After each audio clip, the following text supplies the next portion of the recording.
నాగర్ కర్నూలు జిల్లా పెంట్లవెల్లి మండల కేంద్రంలో శ్రీ శ్రీ వెంకటేశ్వర స్వామి రథోత్సవం అత్యంత అంగరంగ వైభవంగా జరిగింది. స్వామివారి వార్షిక బ్రహ్మోత్సవాల్లో భాగంగా నిర్వహించిన ఈ వేడుకను చూసేందుకు భక్తులు భారీ సంఖ్యలో తరలివచ్చారు. ఆలయ ఫౌండర్, ట్రస్ట్ చైర్మన్ న్యాయమూర్తి జంగా జీవన్ కుమార్ ఆధ్వర్యంలో బ్రహ్మోత్సవాలను శాస్త్రోక్తంగా ఘనంగా నిర్వహించారు. ఈ ఉత్సవాల్లో భాగంగా స్వామివారి కళ్యాణోత్సవం కన్నుల పండుగగా జరగ్గా అనంతరం నిర్వహించిన రథోత్సవం భక్తులను భక్తి పారవస్యంలో ముంచెత్తింది. మాఘశుద్ధ పౌర్ణమి పండు వెన్నెలలో స్వామివారి రథం పురవీధుల్లో కదులుతుంటే భక్తుల గోవింద నామస్మరణలతో ఆ ప్రాంతమంతా మారుమోగిపోయింది.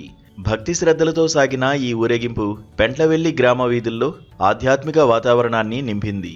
ఈ ఉత్సవంలో చిన్నారులు, మహిళలు ప్రదర్శించిన కోలాటాలు, యువకుల నృత్య ప్రదర్శనలు ప్రత్యేక ఆకర్షణగా నిలిచాయి.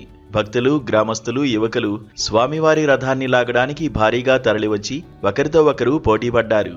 ప్రతి ఏటా నిర్వహించే ఈ వేడుక కోసం గ్రామస్తులు తమ ఆడపడుచులను, బంధువులను ప్రత్యేకంగా ఆహ్వానించి ఇళ్ల వద్ద పండుగ వాతావరణాన్ని నెలకొల్పారు. మాజీ ఎమ్మెల్యే బీరం హర్షవర్ధన్ రెడ్డి, గ్రామ సర్పంచ్ చిట్టమ్మ సురేందర్ గౌడ్, సిఐ మహేష్ కుమార్లు ఈ వేడుకలో పాల్గొనగా ఆలయ founder, trust chairman Janga Jeevan Kumar వారిని ఘనంగా సన్మానించారు. రథోత్సవానికి ముందు తేరుకు ప్రత్యేక పూజలు నిర్వహించి మంగళ వాయిద్యాల మధ్య ఉత్సవాన్ని ప్రారంభించారు. భజన బృందాల సంకీర్తనలు, భక్తుల జయ జయ ధ్వానాల మధ్య రథం ముందుకు సాగింది. గ్రామంలోని ప్రతి ఇల్లు బంధుమిత్రులతో కలకల్లాడుతూ ఈ ఆధ్యాత్మిక ఉత్సవానికి వేదికగా మారింది.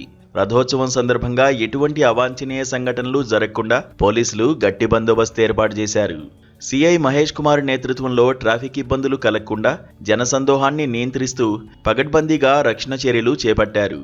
స్వామివారి కృప కోసం భక్తులు రథంపైకి పూలు, పండ్లు విసిరి తమ మొక్కులను చెల్లించుకున్నారు. పెంట్లవెల్లి మండల చరిత్రలో ఈ రథోత్సవం ఒక మధుర ఘట్టంగా నిలిచిపోతుందని భక్తులు ఆనందం వ్యక్తం చేశారు.